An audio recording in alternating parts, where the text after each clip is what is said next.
Get your free copy of the complete tutorial at www.teachucomp.com/free.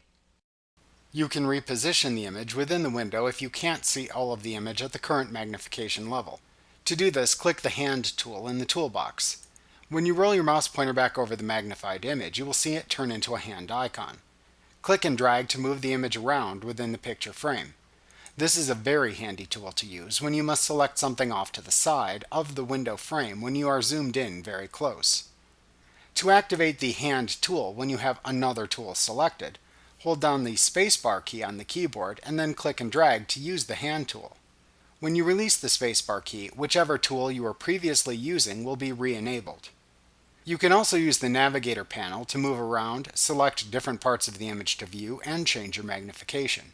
To display the Navigator panel, choose Window, Navigator from the menu bar. Use the slider in the Navigator panel to increase or decrease the magnification.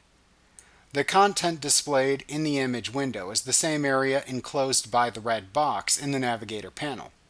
You can click and drag the red box in the Navigator panel to select which section of the image to show in the image window. Like what you see? Pick up your free copy of the complete tutorial at www.teachucomp.com/free.